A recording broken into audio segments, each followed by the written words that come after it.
Guys,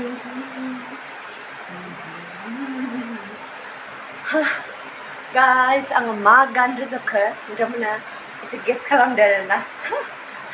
So guys, खुलुमबाय guys, welcome to my YouTube channel. So guys, नोंथांमोनखौहाय आंनि बे फुजा बर' YouTube channelआव गोसो गोरबोजों बरायनाय जाबाय. So guys, आं दिनै बिराद खुसि आरोना मानो होनोबा आंहा दिनै माने दाखालिनो जादों 3000 subscriber. Oh my god, 3000 subscriber.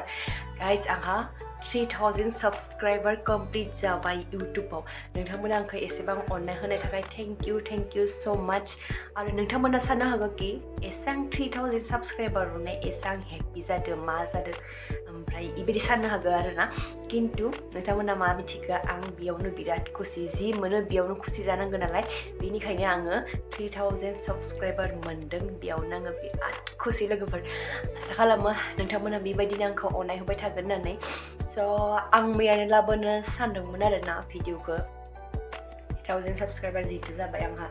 थ' बे भिडिअखौ आङो मैयानो लाबोगोन होनना सानदोंमोन किन्तु टाइम थोआसै नालाय बेनिखायनो मैया लाबोआसै दिनै लाबोबाय. So guys, दिनै आङो 3000 subscriberनि थाखाय आङो मा जानो नागिरदों मा सेलेब्रेट खालामनो नागिरदों.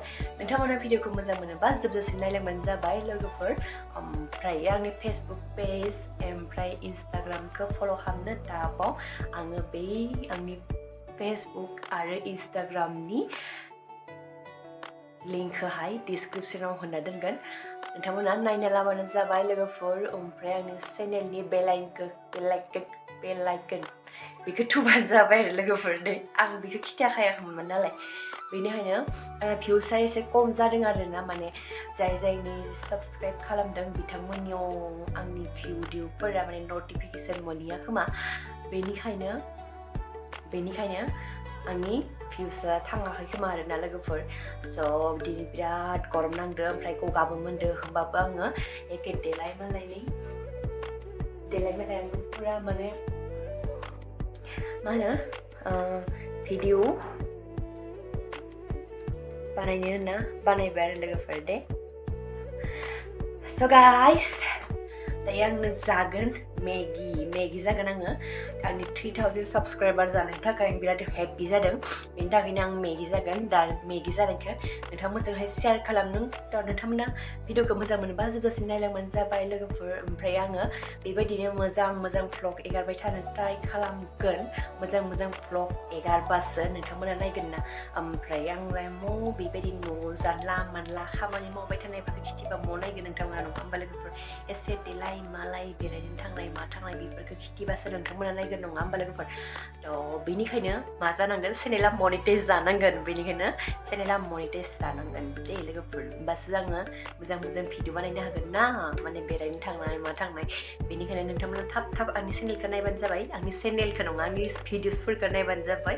ओमफ्राय वाट्स टाइमखौ थि बानायनाबानो जाबाय आरो लोगोफोर. जेरै नोंसोरबायदिनो एसे आंनि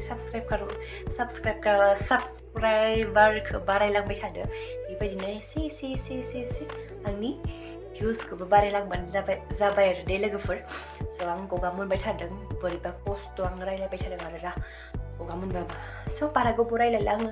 दायो आं मेगि जानायखौ ट्राइ खालामसै.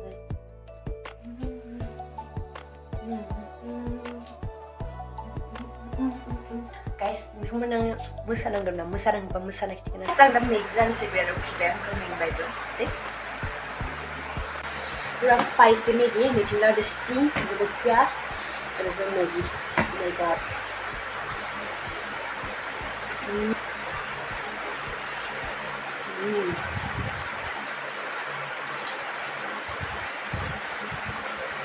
बेलेगफोरा माने साबस्क्राइबार माने 1K subscriber 2K subscriber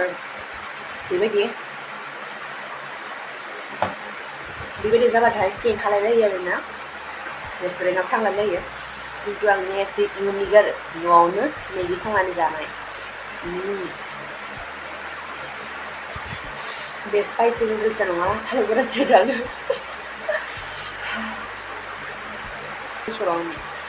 एसां नागिरबाबो मोना आरोना स्पाइसि नुडल्सखौ बेनिखायनो आं एखे रागासो माने फालु गोरानखौनो होनोसै होननानै होखाबाय गाइस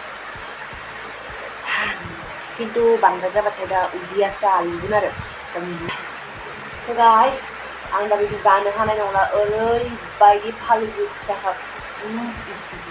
मोनामनायनो ओरैबायदि फालु गोसा गोसा मोनामो आरोना आंहा ओरैबाबो गगा मोनबाय थादों ओरैबायदि खस्थ'सो मोनबाय दा आङो दा आं बिखौ जानो हाला गाइस बिदि जाजोबना गारबाथाय आंहा गाबोन मा जागोन नोंथांमोनाबो सानखौनो हानाय नङा लोगोफोर स' गाइस बेनिखायनो आं दोनथ'नोसै स' गाइस नोंथांमोना आंनि भिडिअखौ मोजां मोनोबा लाइक कमेन्ट शेयार खालामना आरो नायनानो लाइक कमेन्ट शेयार खालामबानो